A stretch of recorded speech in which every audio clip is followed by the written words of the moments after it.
According to the New York Times, which is a left-leaning newspaper, Democrats are losing voter registrations fast, while at the same time Republicans continue gaining ground.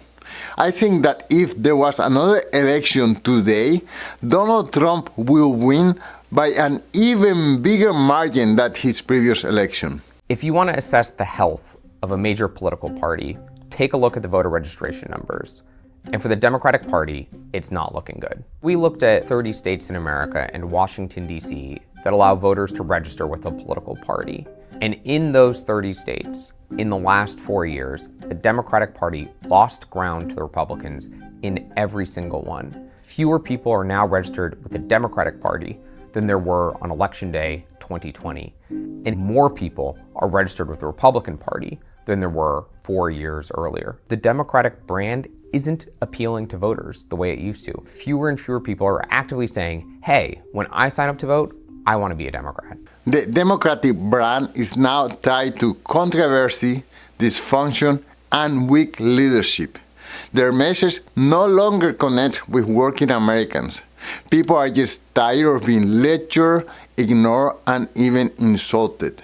For example, last week, President Trump decided to increase security in Washington, D.C. He said that there was simply too much crime. It was embarrassing to be ruling from this capital, this beautiful city, when it is overpopulated with crime. Well, guess what the Democrats did? They ran out and started protesting in defense of the criminals. Check out this video.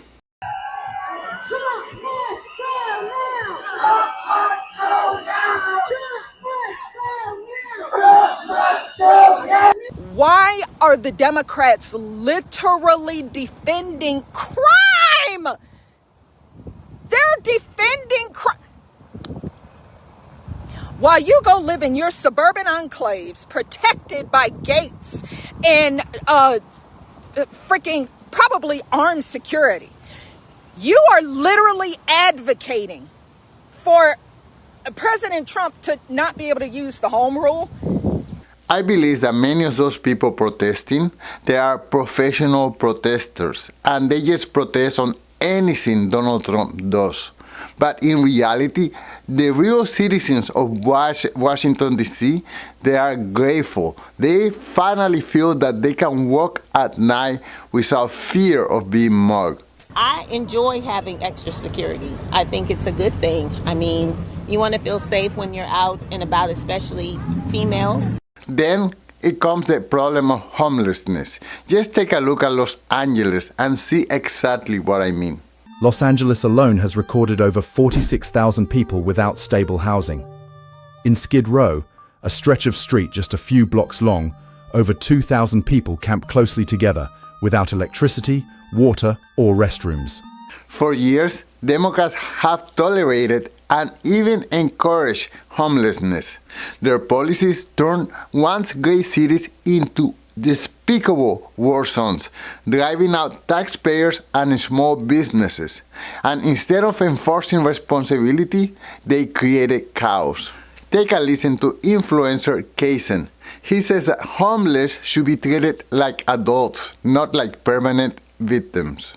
When it comes to homelessness, it's just the idea of personal responsibility more generally. And we want to view people as helpless, oppressed, total victims who can't do anything. And the honest truth is that if you treat someone like a victim, they will victimize themselves.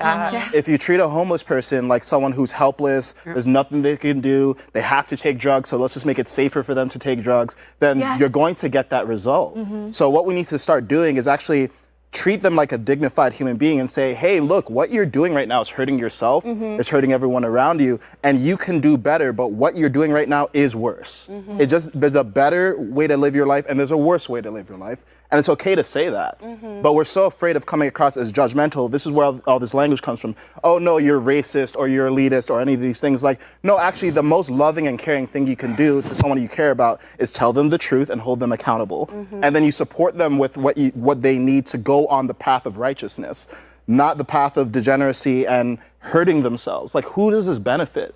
The big problem with the Democratic Party is that they have become the party that stands for mass migration or open borders, dirty and unsafe cities. If you look at Los Angeles or San Francisco, you will know what I mean. They fight to have men in women's sports. I don't know what it is about them, but for them it's very important to have men in women's sports. Of course, high taxes, because if you want all these social programs, you have to increase taxes on everyone. Anti-police rhetoric. They always want to defund the police. Anti-male, anti-female, and anti-white and anti-American posturing. They hate everyone except perhaps minorities and illegal aliens.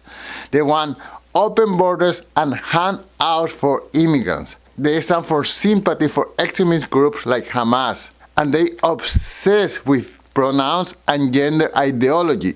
They even promote surgeries on minors. In other words, castrating little boys or girls, and this is just crazy. And of course, racial quotas and identity politics over merit. Republicans, on the other hand, they are standing for personal responsibility. You are responsible for your own success. No handouts, no breaks because you are black or Latino or gay or a woman. They prefer law and order, and they want common sense values. Real Americans are choosing stability over chaos. First and foremost, we believe in individual responsibility. Success is earned, not given. And in a country that wants handouts, we choose accountability. We want to teach our children to work hard, speak truth, and stand tall, even if it's uncomfortable. The Democrats are collapsing under their own contradictions. They have lost touch with the everyday American, and they are catering to the crazy left lunatics. So what are Republicans doing? Basically, they're doing nothing. They're just watching this slow motion crash, this collapse of the Democratic Party. Here's how Senator John Kennedy puts it. I think we're winning more than we're losing. Some of that is due to Republicans, but a lot of it, as you pointed out, Leland, is due to Democrats. As I've said before, you never interfere with your opponent when he's kicking his own ass. So let me ask you, will the Democrats continue sinking farther and farther into this hole, or will they dig themselves out of this situation? Let me know in the comments below. But before you go, don't forget to sign up for our newsletter at alainguillot.com/newsletter so that you will never miss an episode. Thank you so much for watching, and until next time. Peace.